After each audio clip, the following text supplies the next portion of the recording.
So here are the things that I've learned about leadership that isn't talked about enough. My dad comes from the old country, rules with an iron fist, work ethic, determination, tenacity, ambition, all incredibly great traits for leadership. On the flip side, what my father didn't have that I developed both between my natural DNA, but definitely because of the mothering that I was given, are things like empathy and compassion and, gratitude. I think that humility is a huge part of leadership. I think accountability. Let's start with the one that I'm most passionate about, accountability. If there's anything that I leave this talk with that may be, and when I do a talk like this, I'm like, okay, if I can get one person to act on one thing, whether that's, hey, for example, I'm gonna say this right now as a little side note in case I miss it.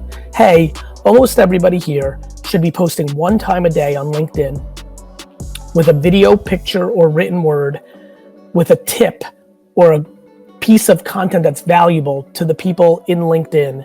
Even if you have no LinkedIn followers, even if you have no LinkedIn presence, everybody in this conference should be doing LinkedIn content marketing today, because LinkedIn lets you find people by accident. And that's incredibly unbelievable. You have no followers, you post, and boom, there you've got people seeing your content. Similar to Facebook and Twitter back in 2008, 9, 10, 11. If I can get one person to leave with that today, dig in deeper, or ask a question right now around what does that mean? That's a huge accomplishment for me in this talk. And so the same thing goes with accountability. I believe that most people hate accountability. They'd rather blame somebody else. It's just the way it is. And I think it's a huge mistake. I think, no question, the thing that has helped me the most in my career is realizing that every mistake that anyone has ever made is very interesting, because it's completely my fault, because I'm the person that hired them, right? If Sally or Ricky or Tommy or Karen or Michael or Jerome make a mistake, well, that's my fault. I hired them and I didn't have to, and I made the wrong call, maybe in the macro, or they're having a bad day and that's okay. But it's about the framework of first deciding that you're wrong and then focusing on what they do. And I think that has really helped me. When somebody screws up, that's when leadership really kicks in. I say to a lot of my leaders, I'm like, look, I don't need any peacetime generals.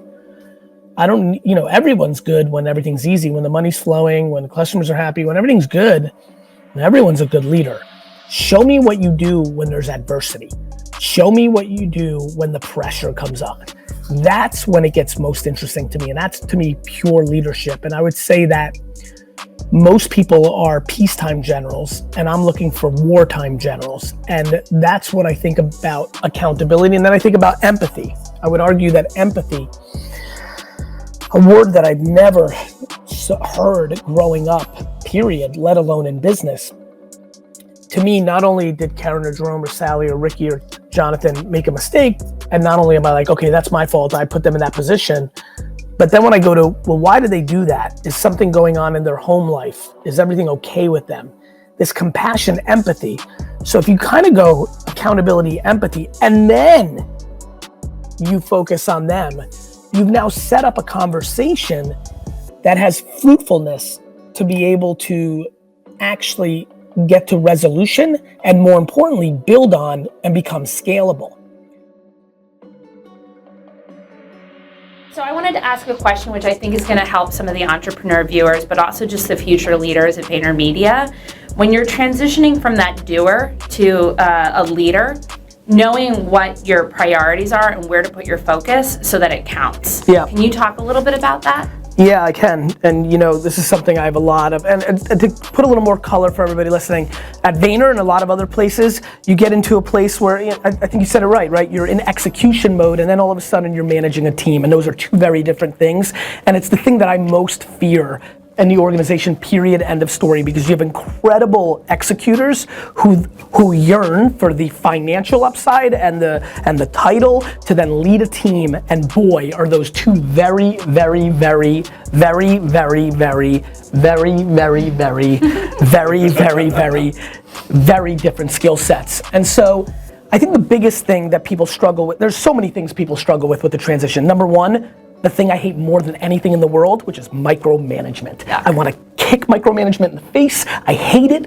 And it's something I just despise, and it's a major struggle, because if you're a great executor, you know how to cross those T's and dot those I's, and when you see the person on your team who's not as strong at executing, you can't help it, right? It goes against the grain. So that's number one thing, facing yourself in the mirror and understanding, and I've talked to you about this, and I've talked to so many leaders in this company about this, and this is where people get pissed at me, most things don't matter.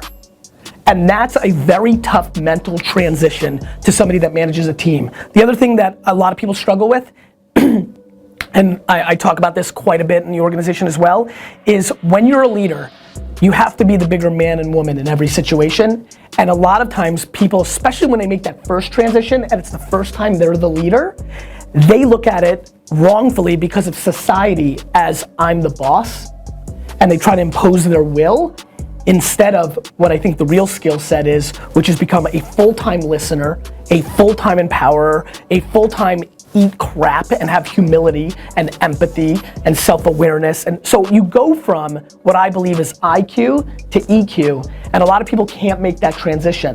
I think the reason this organization has grown so much is that's all I focus on when that transition happens, and don't try to put pressure on people for new business and client services and all the normal things one has to worry about. Now I'm the leader, now this client has to respect me, I need to make Steve happy. I don't care about that. I can take care of that at the highest levels. It's about really empowering people to become leaders, and leaders, I love this. I mean, this is obviously a subject matter I love. We talked about it even in yesterday's episode. It takes so much more motherly, historically stereotypical motherly skills to be a leader, and I think people are confused. I think by default people think it's fatherly stuff, and I think it's motherly stuff. It's emotional skills that allow somebody to make that transition, and really one of the biggest factors in this whole thing is self-esteem. If you're not able to believe in yourself, nobody else is gonna believe in you. And so I think one of the things is, look, I got fortunate. I got a mother that instilled so much self-esteem in me that I'm still trying to get some of it out of me so that I don't come across as like an egotistical craphead. But I think a lot of people don't have that. And a lot of people in my family don't have that, and I see it.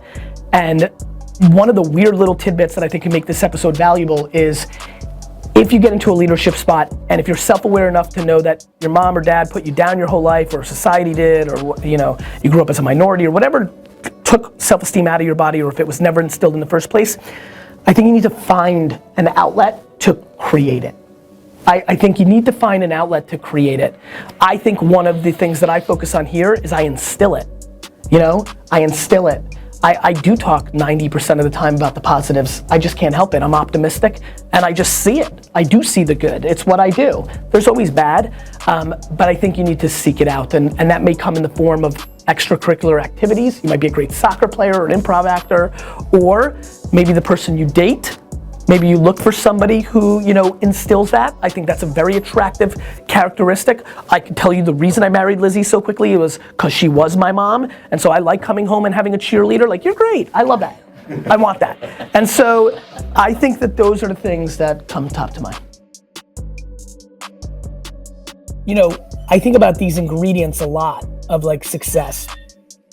I do think that curiosity is a huge one for me that I would love to talk to this audience about.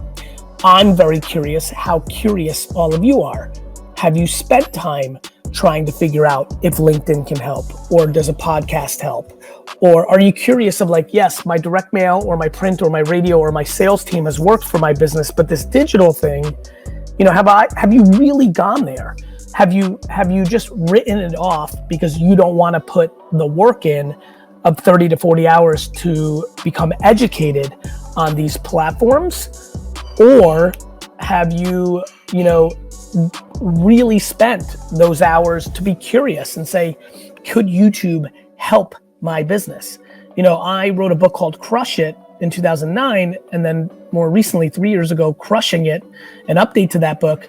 And it's shocking to me how much that book impacted this audience. I mean, I get plumbers and landscapers and,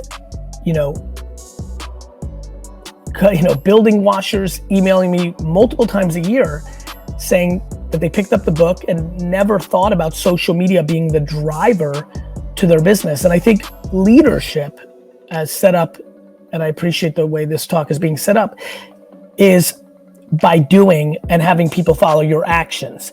It's hard to inspire your organization to be more progressive in its marketing if you yourself have not really gone there, aren't really about it, dismiss it, or kind of do it because you spent a couple dollars on it because you think you got to do it, but you really don't deep down believe in it.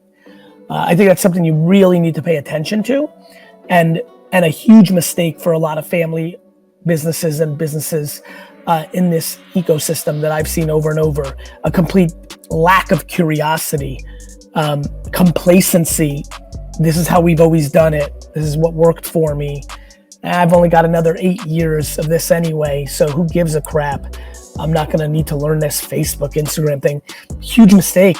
The entrepreneurship business, I think all of you know this. I commend all of you to be on this. If you're on this, if you're seeing this, you've done it. You're in the very small group of people that have been able to stand on their own 2 feet, live their life on their own 2 feet. I commend that. I also remind you that it's a jungle out here. And just because you've had a good 13-year run doesn't mean that there's not a young lion who's about to use podcasting and Clubhouse and LinkedIn and Instagram to take your business. History, the past, doesn't care about the current and vice versa. Just because you had a good run as being the guy in this neighborhood for this skill set doesn't mean that there's not somebody trying to take it and build a reputation and take market share. And so, I'm very passionate around curiosity. I think it's huge.